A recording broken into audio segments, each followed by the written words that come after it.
Welcome to लॉसिफाइड guys. आज हम discuss करने वाले हैं कि चार्ज फ्रेमिंग कैसे की जाती है, उसका फॉर्मेट क्या होता है और इसेंशियल्स क्या होते हैं। तो चलिए शुरू करते हैं आज का वीडियो।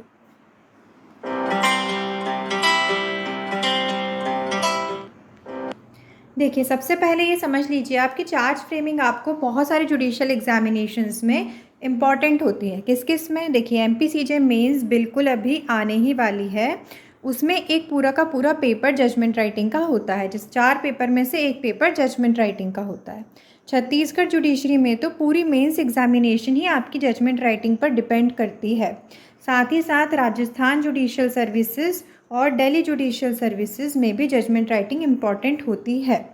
और किसी भी जुडिशियल सर्विस एग्जामिनेशन में भले ही अगर जजमेंट राइटिंग नहीं भी है तो भी अगर आप आगे वो क्लियर करते हैं तो आपको ये सारी चीज़ें बहुत ज़रूरी होती हैं कि चार्ज फ्रेमिंग कैसे की जाती है, जजमेंट कैसे लिखा जाता है। तो बेसिकली चलिए अब हम समझते हैं कि जो चार्ज फ्रेमिंग है उसका ऑब्जेक्टिव क्या है। देखिए, ऑब्जेक्टिव समझना क्यों ज़रूरी है, क्योंकि जब आपको पता होगा ना कि आपको चार्ज फ्रेमिंग क्यों करनी पड़ती है, क्या रिक्वायरमेंट है, तो आप है ना फॉर्मेट नहीं भूलेंगे।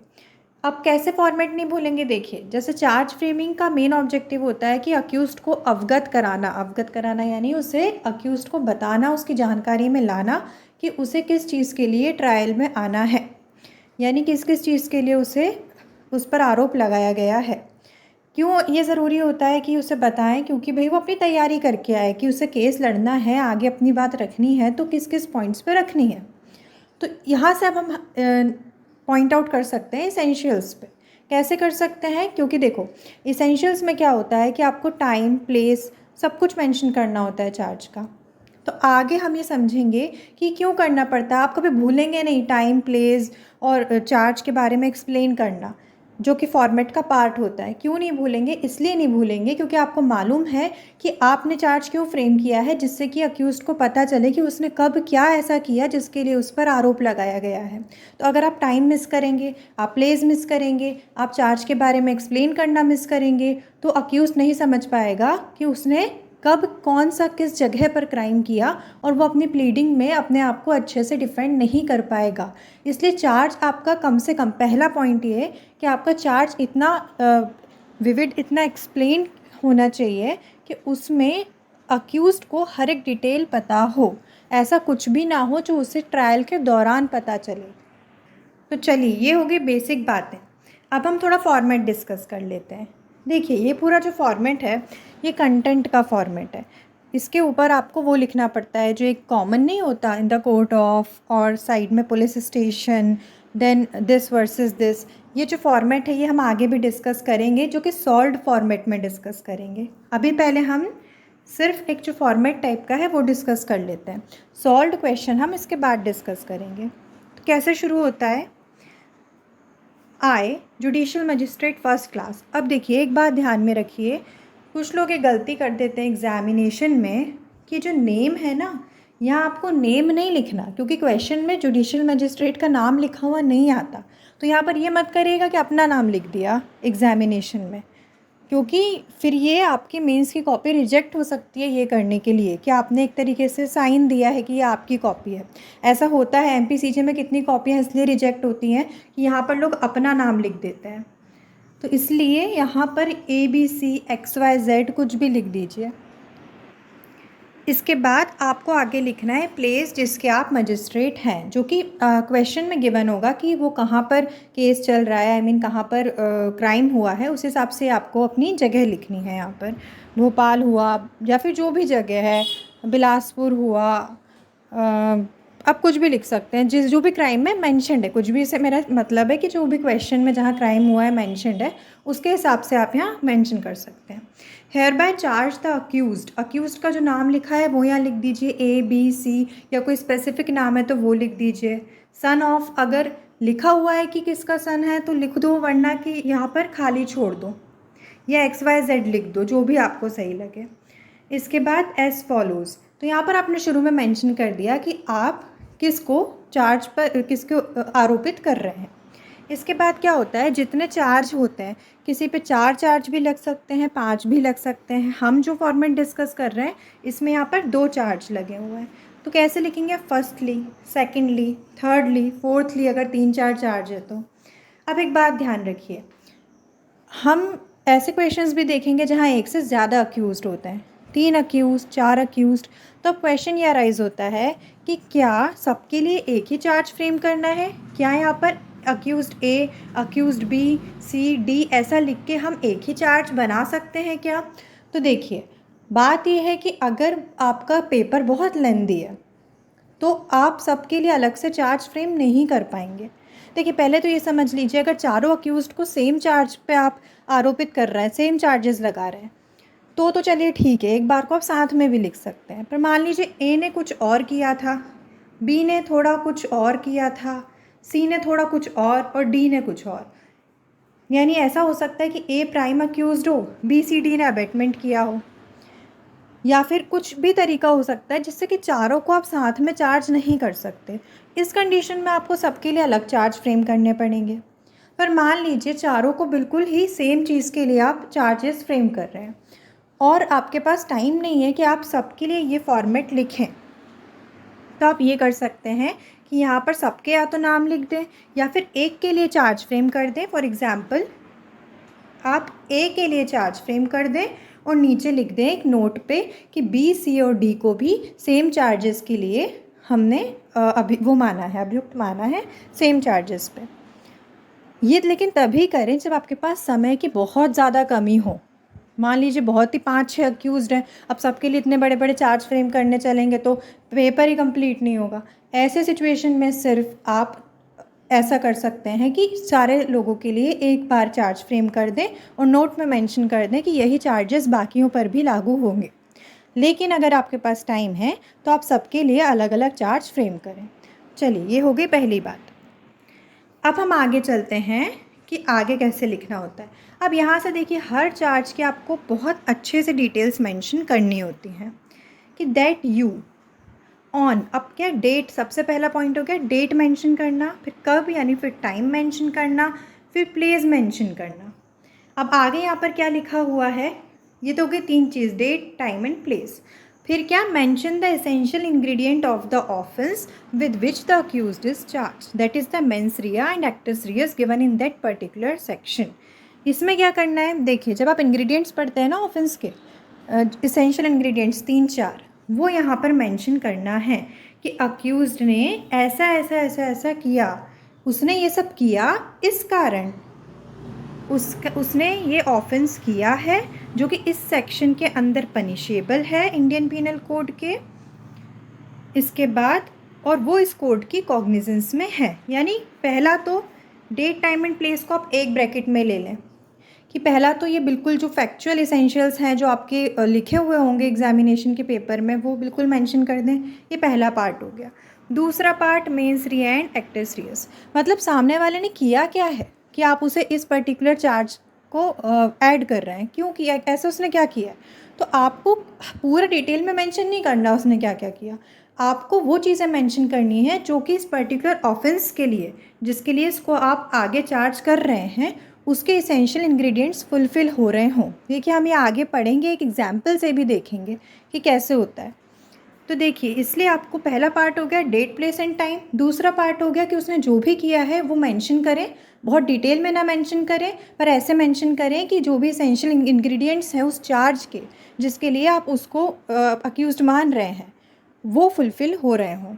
फिर आप सेक्शन मेंशन करें कि वो पर्टिकुलर इस ऑफेंस के लिए पनिशेबल है।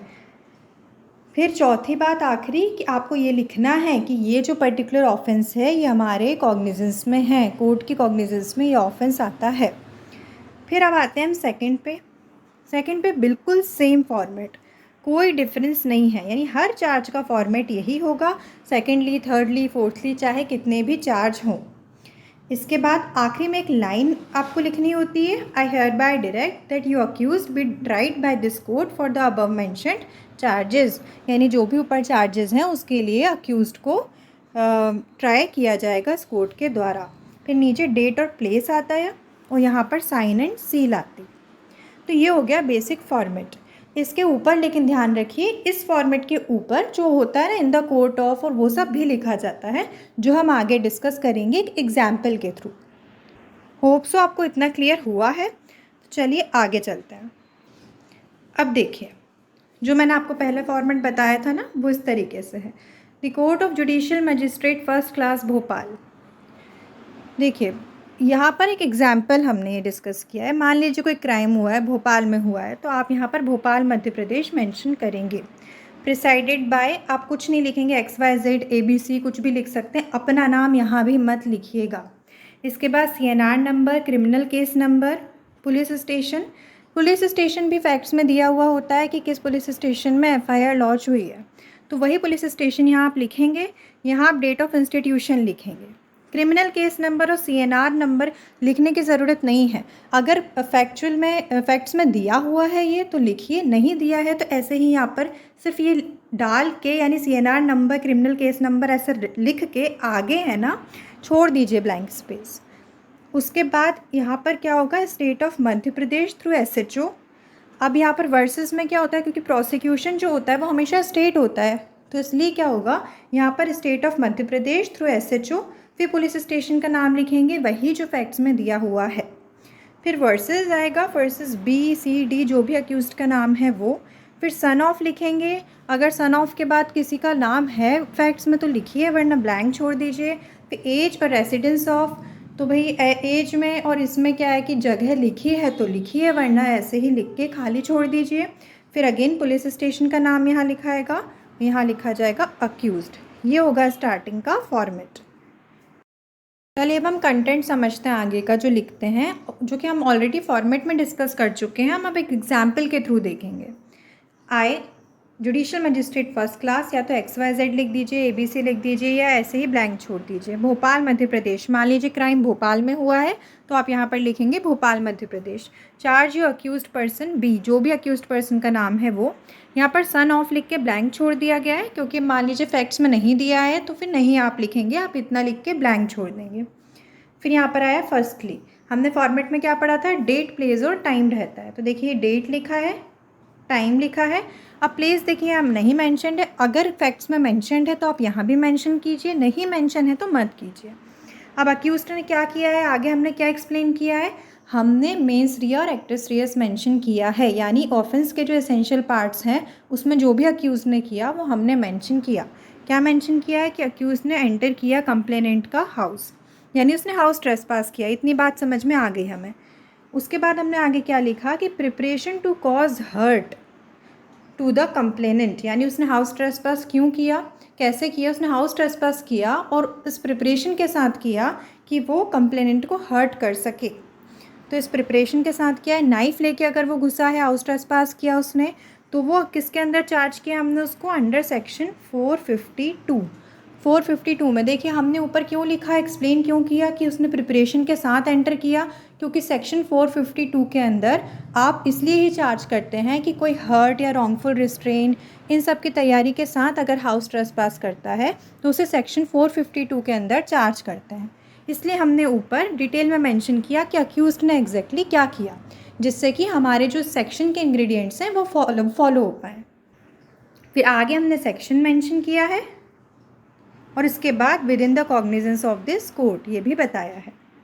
इसके बाद सेकेंडली कि accused person on the list time and place, या तो आप देखिए ऐसे लिख दीजिए, नहीं तो बेटर वे ये है कि आप ऊपर की ही चीज़ दोबारा रिपीट कर सकते हैं, यानी डेट और टाइम फिर से मेंशन कर सकते हैं।